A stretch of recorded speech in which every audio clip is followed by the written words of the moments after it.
చెప్పండి చెప్పండి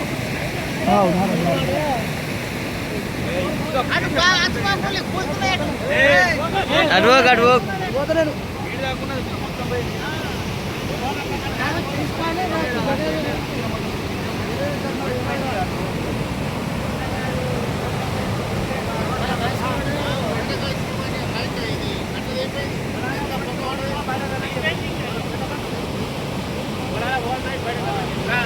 ప్రభుత్వ మంత్రంగా వర్కులు చేయడం ద్వారా ఈరోజు తీవ్ర నష్టం జరిగింది.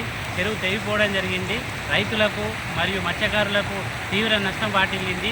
దీని పర్యావసనం గత ప్రభుత్వం చేసిన పనుల ఆధారంగానే ఈరోజు ఈ చెరువు తెగిపోవడానికి ప్రధాన కారణమైంది.